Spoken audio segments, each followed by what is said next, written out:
देखो, सबसे पहली बात हमारी कमजोरी क्या है, हम परेशान हो जाते हैं। संसार में देखो तो परेशान, परमार्थ की तरफ देखो तो हम परेशान हो, ये हमारा आदत स्वभाव बन गया परेशान होना। थोड़ा सा धैर्यवान बनो, गंभीर बनो। कोई भारी से भारी विपत्ति में परेशानी स्वीकार करके विपत्ति से थोड़ी निकला है, सुलझो। ठीक है, विपत्ति आई, समस्या आई, इसका समाधान होगा। ऐसा थोड़ी कि हमें नष्ट कर देगी। अगर अभी हमारी बड़ी हानि हो जाती है, हम कल इससे बड़ा लाभ प्राप्त कर सकते हैं। हमको एकदम बिल्कुल गंभीर रहना है, इतने कमजोर नहीं बन जाना। अब वो गए तो क्या होगा, अब वो वस्तु गई तो क्या, पद गया तो क्या होगा। प्रयास किया था, ये पद मिला था, इससे बड़ा पद प्राप्त करूंगा, मैं इससे बड़ा महान बनूंगा। ठीक है, एक बार गिर गया, गलती हो गई, दंड भोगूंगा, फिर इससे ज्यादा संयम में रहूंगा। बिल्कुल मतलब एकदम फ्रेश दिमाग रखना चाहिए। पर अपने लोग क्या है, जरा सी बात में एकदम पचड़ा कर लेते हैं, एकदम कमजोर हो जाते हैं। ये बिल्कुल ठीक नहीं है। हम जीवन भर की यात्रा की बात कह रहे हैं, भारी से भारी कष्ट में भी मुस्कुराना, तो हमें बल मिला है, हमें भगवान की कृपा का दर्शन हुआ है, हमें उनका दुलार दिखाई दिया है। अगर ऐसे तो भाग जाते, फिर परमार्थ में थोड़ी चलना होता है। आज जो आप सुन करके लाभ लेने की चेष्टा कर रहे हो ना, ये केवल प्रवचन नहीं है, ये जीवन है। अगर ये जिए ना होते ना तो ये इसका प्रभाव नहीं पड़ता, फिर वाणी का प्रभाव नहीं पड़ता।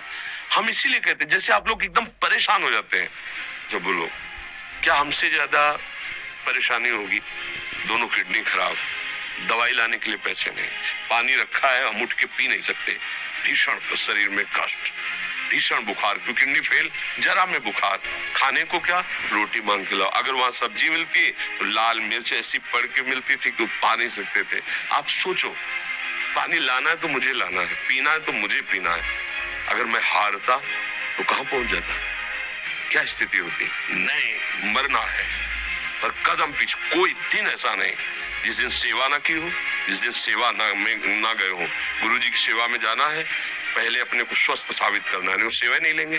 तुम बीमार हो, तुम कष्ट में, वैसे उनकी दृष्टि परेशान थी, उनकी सेवा की, आके लेट गए। फिर हिम्मत की, अपनी श्री जी की सेवा की, मधुकरी नहीं गए, 3-4 दिन भोजन नहीं गए, पर सेवा नहीं छोड़ा, दिनचर्या नहीं छोड़ी।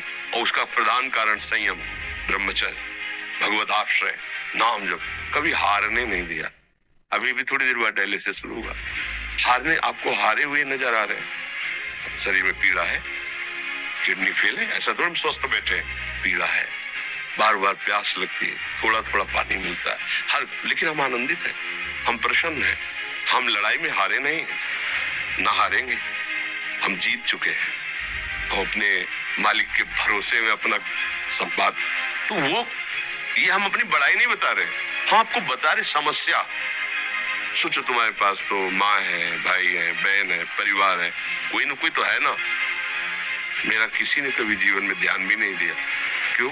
बचपन से बाबा जी बन गए, किसी से प्यार नहीं, किसी से संबंध नहीं, कोई जानकारी नहीं, हम कहाँ हैं, वो कहाँ है, किसी से कोई मतलब नहीं। अच्छा, जवान साधु कौन श्रद्धा करे? कभी गांव जाने की हिम्मत नहीं पड़ती कि रोटी मांग ले, पता नहीं लोग क्या सोचेंगे, क्या भावना कर ले। हम दरवाजे पे खड़े हैं, क्या कैसी भाव, तो जो हमारे सामने आकाश वृत्ति से आया यौवन अवस्था में, वही पाया, अन्यथा भूखे रह गए। जब हम हर समय अपने को विवेक के द्वारा सावधान रखे तो हम कभी निराश नहीं हुए, कभी उदास नहीं हुए, कभी ऐसा नहीं लगा कि यार हम दुखी, कभी नहीं लगा। उसी का फल है कि उस सुख का संकेत मिल गया जहां दुख की निशानी भी नहीं, वही उसी के बच्चे हो। हम सब उसी धातु से बने हुए हैं। हम इतना क्यों परेशान हो जाते हैं? हम ये देखते हैं, अपने लोग थोड़ी बात बिगड़ गई परेशान, नहीं बिगड़ी तो बिगड़ जाने की संभावना में परेशान है। आज सुख है, लेकिन कल सुख छिन जाएगा, तो हम आज के सुख में सुखी ना होकर कल के दुख की आने की संभावना में हम भयभीत हो। तो क्या हमारी सोच रह गई? हमको इतना बलवान बनना है कि सुख और दुख दोनों हमको छू न सके। भारी से भारी सुख की व्यवस्था है तो अहंकार नहीं, हर्षित होकर किसी का अपमान न करे कि हम धनी, हम पदाधिकारी, अमुक। भारी से भारी दुख आया तो हमें किसी के सहयोग की जरूरत नहीं, हम फिर अपने कदम बढ़ाएंगे, हम फिर जुड़ी हुई अपनी भावनाओं को सजाएंगे। मस्त जीवन, एकदम तुम अविनाशी के बच्चे हो। शेर का बच्चा भेड़ों के बीच में फंसकर म्यों म्यों बोल रहा है, बस अगर दहाड़ना सीख जाए तो कोई भी उसे परास्त नहीं कर सकता। ऐसे भगवद अंश, तू प्रपंच में फंसकर अपने को इतना दीन क्यों देख रहा है? तू ऐसा है कि भगवान के दिव्यास्त्र में भी ताकत नहीं तेरे को मार सके। तू अविनाशी का अविनाशी बच्चा है, विनाशी भोगों को, विनाशी शरीर को मैं मान के इतना भयभीत, इतना दुख ठीक नहीं। ये सबके लिए, केवल एक के लिए नहीं। आप समझो, आप लोग सोचते हैं हम गृहस्थ होकर भला ऐसी स्थिति कैसे? जनक जी सुखदेव जी के गुरु हैं और राजा हैं, महल है, रानियां हैं, नौकर है, चाकर। क्या सुखदेव जी जिनके शरीर में लंगोटी भी नहीं है, दिगंबर, परमहंस, परमहंस के गुरु है जनक जी जो राजा हैं।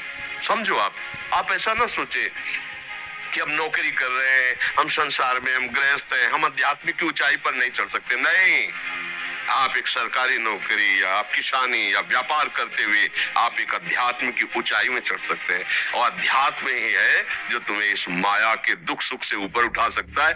दूसरा, चाहे जितनी संपत्ति आ जाए, आप सुखी नहीं हो सकते। सब देख लो, आंख खोल के देख लो, अध्यात्म ही है जो तुम्हें सार कष्ट सहकर मुस्कुराकर जीने का रास्ता बता देगा कि आप आनंदित हो जाओगे। कुछ नहीं बिगड़ा, अध्यात्म है तो कुछ नहीं बिगड़ा, अध्यात्म नहीं है तो कुछ नहीं बना, कुछ हाथ नहीं लगने वाला।